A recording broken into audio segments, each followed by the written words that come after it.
masyado naman nilang ginagawang mama ang sambayan ng Pilipino.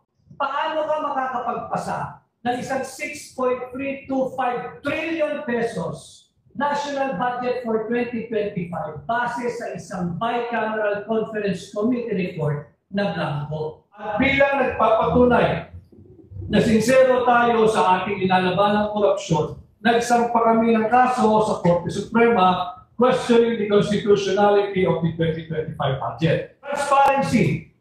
Nabanggit ko na hindi lamang pera nating mga Pilipino ang ninanakaw ng administrasyon ito. Pati ang posisyon ng pangalawang Pangulo ay ninanakaw ng Bongbong Marcos administration. At hindi lamang si Inday Sara pinagtatanggol ko rito.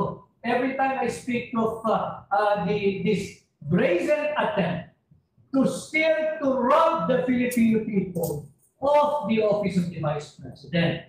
Sapagkat ang talagang ninanakawan dito at ang totoong ninanakaw dito ay ang sagradong mandato ng 32 milyong Pilipino who legally, lawfully, constitutionally, and democratically elected Sara Duterte to be our Vice President. Ninanakaw ito ng iilang elitista at tiwaling mga batas. Initially, 215 of them signed the verified impeachment complaint.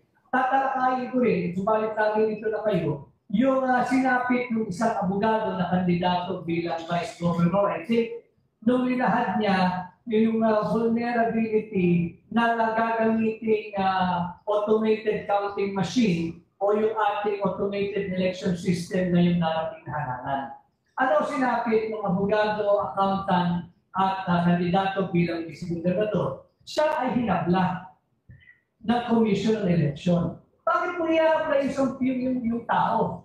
Naglalahad lang naman siya ng kanyang concern regarding the vulnerability of the automated election system na gagamitin ngayong 2025. Marsalo na ba? Bawal bang maghatid ng tinig?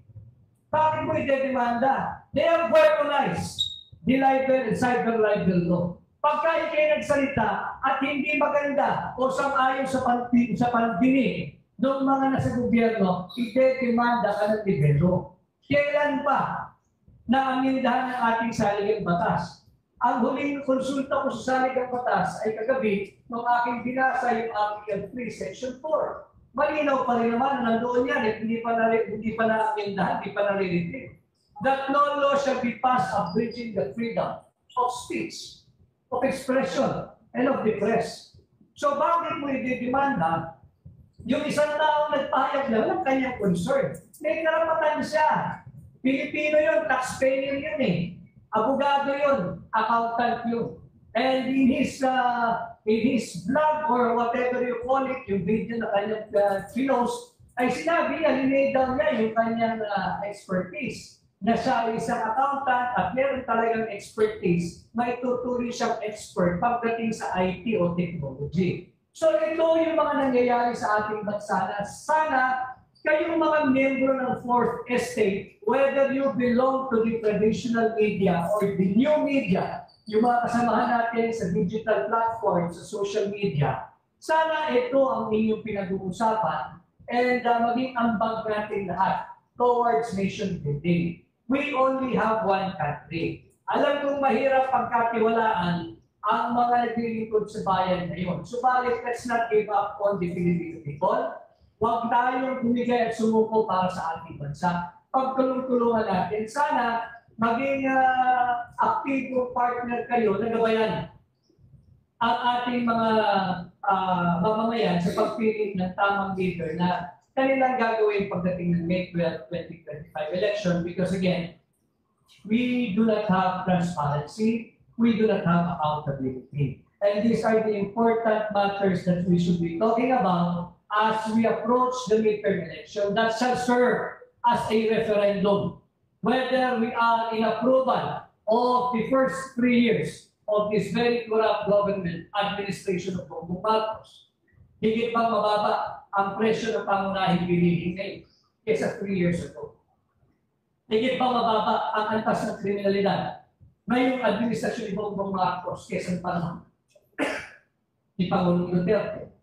Higit ba mas kakaunti o laganap ang droga ngayon kesa ng panahon ni Pangulong Rodrigo Roa Duterte? Higit bang natutugunan ang issue ng inflation ngayon kesa ng panahon ni Pangulong Duterte?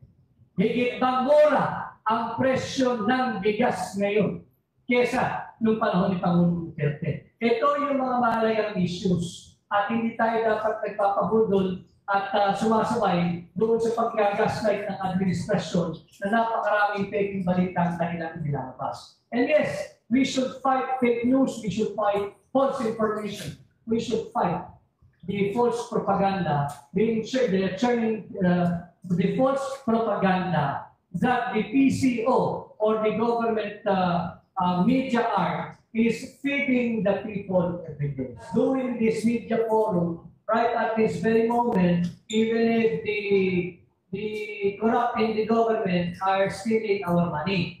Ninanakawan tayo, habang nagpo-follow tayo, hindi natin makasuhan at plunder. Bakit?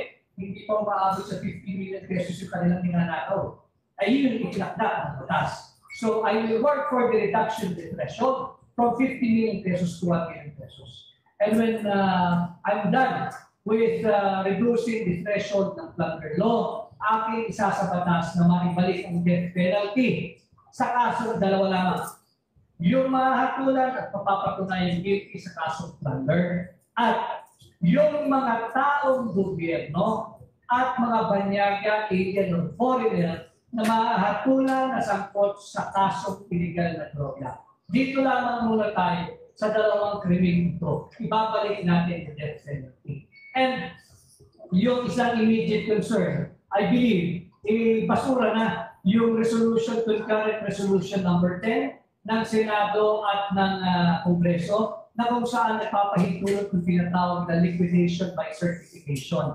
Malinaw yan. Under Article 9, I believe, paragraph 3, section 3 of the Constitution. Tanging Commission on Audit lamang ang pwedeng mag-audit ng tamang proseso ng paggamit ng pera ng sambayan ng Pilipino. Hindi Kongreso, hindi pwedeng concurrent resolution number 10 allowing, permitting, legalizing liquidation by mere certification. That is not a private money. That is not their own money. That is public money. At dapat yan COA ang nag-iimbestiga. COA ang gumagawa ng accounting, hindi ang Kongreso. Dito malinaw, ginigisa tayo sa sarili nating mantika. Ikaw ang nag-request ng funding, ikaw ang gumamit ng funding, ikaw din ang magliliquidate, ikaw din magsasabi tama yung paggamit mo sa pera ng Pilipino. Isang malaking kalokohan, yung concurrent resolution number 10.